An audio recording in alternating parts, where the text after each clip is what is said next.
Hello students, today I will teach you 10th English first chapter, that is Footprints Without Food. This chapter has been written by H.G. Wells. This chapter is about a scientist who discovered a rare drug, and this drug could make an unclothed person invisible. Let us begin today's chapter. First of all, I am going to read the lines which are kept within the box. Can a man become invisible? This is the story of a scientist who discovered how to make himself invisible. He is a homeless wanderer without clothes and without money. Does he work in his laboratory or does he wander about the countryside? Read the story and find out the curious episodes that occur in the story. तो इस chapter में क्या है, ये chapter जो है H.G. Wales जी ने लिखा है और इस चैप्टर में एक साइंटिस्ट के बारे में बताया गया है जो क्या करते हैं, बहुत सारे एक्सपेरिमेंट करते हैं लेबॉर्ट्री में और लास्ट में जो है वो एक ड्रग जो है उसको इन्वेंट करते हैं जिसको कंज्यूम करने से ह्यूमन बॉडी जो है वो ट्रांसपेरेंट हो जाती है, जैसे कि एक ग्लास ट्रांसपेरेंट होता है। तो सबसे पहले हम ये जो बॉक्स में लाइंस हैं ये मैं आपको बताऊंगी।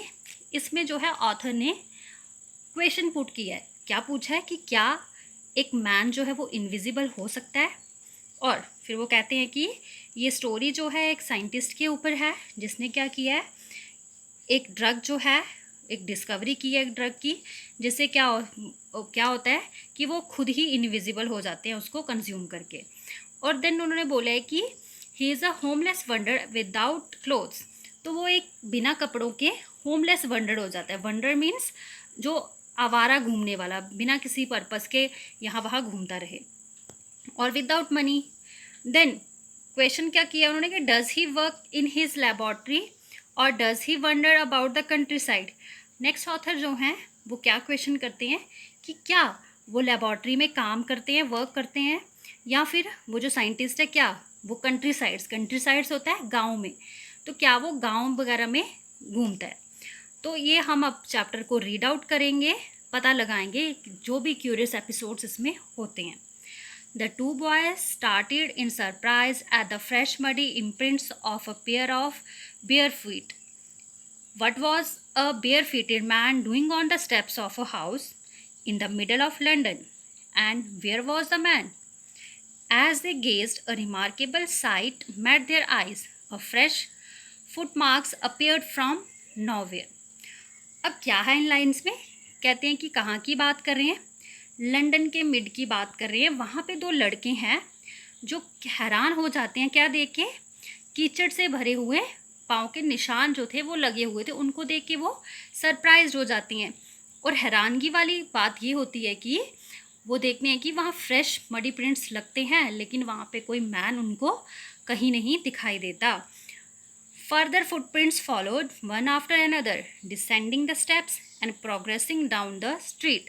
The boys got fascinated and followed until the muddy imprints became fainter and fainter and at last disappeared altogether. अब नेक्स्ट क्या होता है फर्दर, वो क्या करते हैं, उन पाँव के निशान को फॉलो करते हैं, उनका पीछा करते हैं। अब वो देखते हैं कि वो पाँव के निशान कहाँ, डिसेंडिंग मीन्स उतराई में, जैसे कि स्टेप्स से वो नीचे नीचे की और जैसे कि कोई नीचे की तरफ आ रहा है इस तरह से लग रहे होते हैं। अब वो बॉयज़ जो हैं वो हैरान होते हैं और वो फॉलो करते हैं उन फुटप्रिंट्स को। तब तक उन फुटप्रिंट्स को फॉलो करते रहते हैं जब तक कि वो फीके नहीं पड़ जाते, और लास्ट में फिर वो फुटप्रिंट्स जो हैं वो एकदम गायब हो जाते हैं। The explanation of the mystery was really simple enough. The bewildered boys had been following a scientist who had just discovered how to make the human body transparent. अब आगे उस कहते हैं वो जो मिस्ट्री थी, रहस्य था। अब रहस्य क्या था कि वहाँ पे फुटप्रिंट्स जो लग रहे थे, मैन नहीं था, वो तो एक रहस्य ही था कि आखिर ये क्या जादू है, क्या मैजिक है।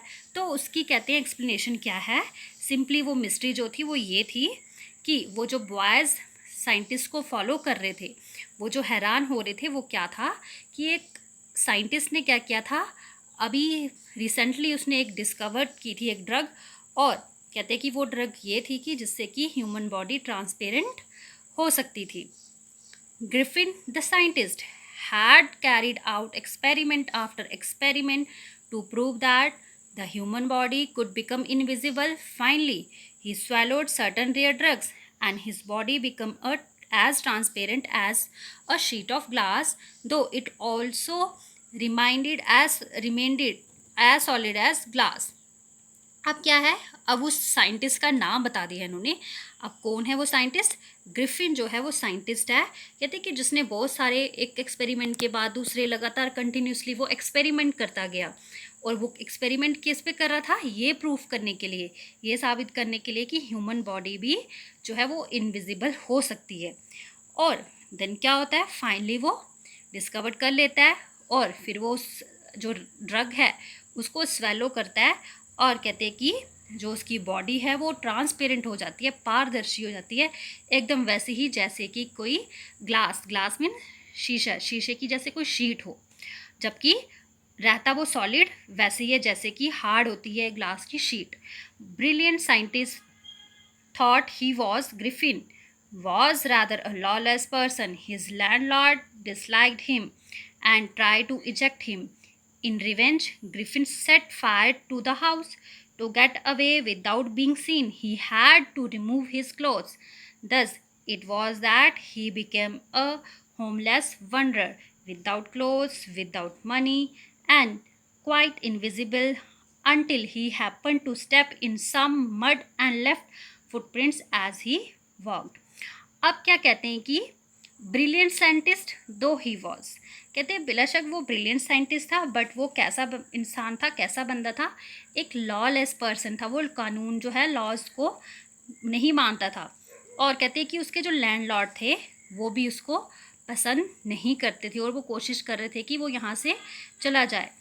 और कहते हैं कि ग्रिफिन भी जो है अब रिवेंज के चक्कर में, बदले के चक्कर में वो क्या करता है, उनके घर को आग लगा देता है. और फिर वो ये चाहता है कि मैं बिना किसी को दिखे यहाँ से बच जाऊँ. तो इसलिए उसको क्या करना पड़ता है, अपने क्लोथ उतार के वो वहाँ से एस्केप हो जाता है. तो इस तरह से क्या होता है कि वो एक होमलेस, अब उसके पास रहने को घर नहीं है तो वो एक होमलेस वंडर बन जाता है, बिना घर के, बिना कपड़ों के, बिना पैसों के, और एकदम इनविजिबल. और कहते हैं तब तक इनविजिबल जब तक कि उसके पाँव किसी कीचड़ में जाके ना गिर गए और फिर उसके पाँव के निशान जो हैं चलते हुए वो नहीं लग गए.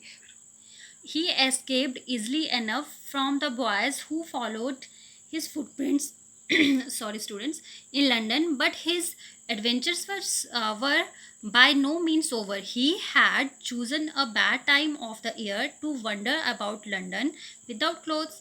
It was midwinter. The air was bitterly cold and he could not do without clothes. Instead of walking about the streets, he decided to slip into a big London store for warmth. अब next paragraph में क्या बोला है कि कहते हैं कि वहाँ से तो वो एस्केप हो गया बड़ी इजीली उन लड़कों से जो उसके फुटप्रिंट्स को फॉलो कर रहे थे लंदन में. बट कहते हैं कि उसके एडवेंचर्स, अभी उसके कारनामे वो जो थे वो अभी ख़त्म नहीं हुए थे. कहते हैं कि अब उसने क्या किया था, वहाँ से जब वो लैंडलॉर्ड के घर को आग लगा के भागा तो वो उसने सही समय नहीं चुना था, वो बैड टाइम उसने चूज़ किया था ईयर का. क्यों? क्योंकि उस समय कह रहे हैं कि वो विंटर्स के, मिड विंटर के डेज थे, उन दिनों वो वहाँ से भागा है. और वो भी कैसे, विदाउट क्लोथ्स. तो कहते हैं कि at that time the air was bitterly cold, बहुत ठंडी हवाएं चल रही थी और वो बिना कपड़ों के था. देन उसने कहते हैं कि instead of walking about the streets he decided to slip into a big London store for warmth. तो गलियों में चलने की बजाय उसने डिसाइड किया कि क्यों ना मैं किसी बिग लंदन स्टोर में थोड़ी गर्मी के लिए कहीं घुस जाऊं.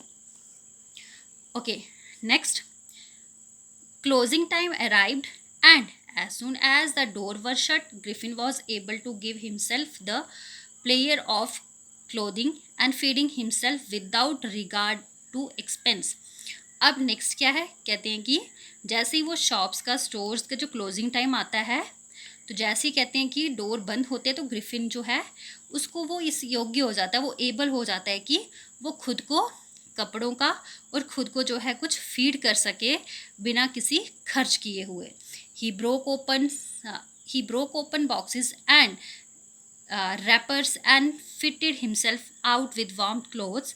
अब वो क्या करता है, कुछ एक बॉक्सेस जो हैं उनको तोड़ता है, उनके जो रैपर्स होते हैं वो उतारता है और खुद को क्या करता है, कवर करता है वो कुछ गर्म कपड़ों के साथ। Soon with shoe an overcoat and a wide brimmed hat he become a fully dressed and visible person। तो जल्दी ही वो क्या करता है, उसको शू मिल जाते हैं पहनने के लिए, एक लॉन्ग ओवरकोट पहनता है, एक हैट होती है उसके बाद ब्रिम्ड, ब्रिम्ड मीन्स झालरदार एक हैट पहनता है, वो उसको मिलती है वहाँ स्टोर में।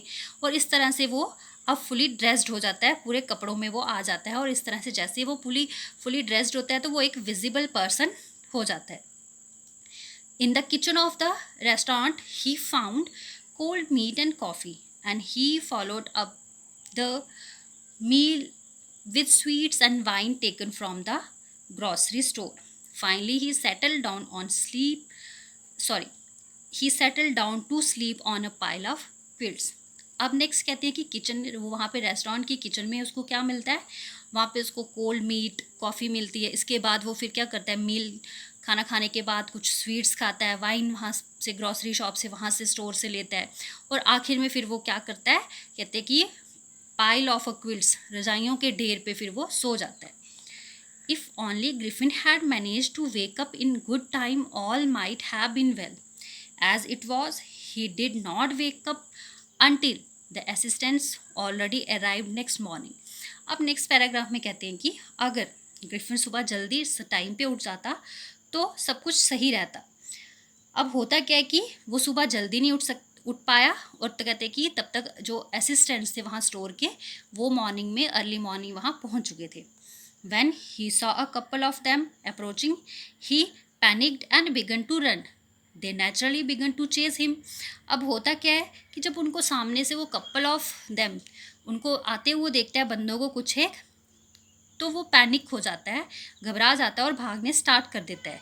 तो जब वो भागने स्टार्ट करता है तो नेचुरली है, तो वो जो असिस्टेंट्स होते हैं स्टोर के, वो भी उसका पीछा करने स्टार्ट हो जाते हैं।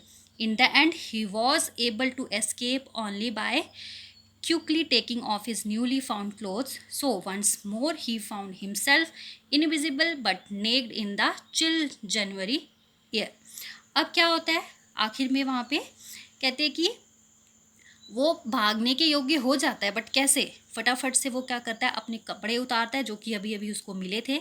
तो इस तरह से एक बार फिर से वो क्या हो जाता है, जो है कपड़े उतारने के बाद एक बार फिर से न्यूली फाउंड कपड़े उसके फिर से उससे छिन जाते हैं, तो विदाउट क्लोथ हो जाता है। और कब होता है विदाउट क्लोथ, वो जनवरी की कड़कती ठंड में। This time he decided to try the stock of theatrical company in the hope of finding not only clothes but also something that would hide the empty space above shoulders. Shivering with cold,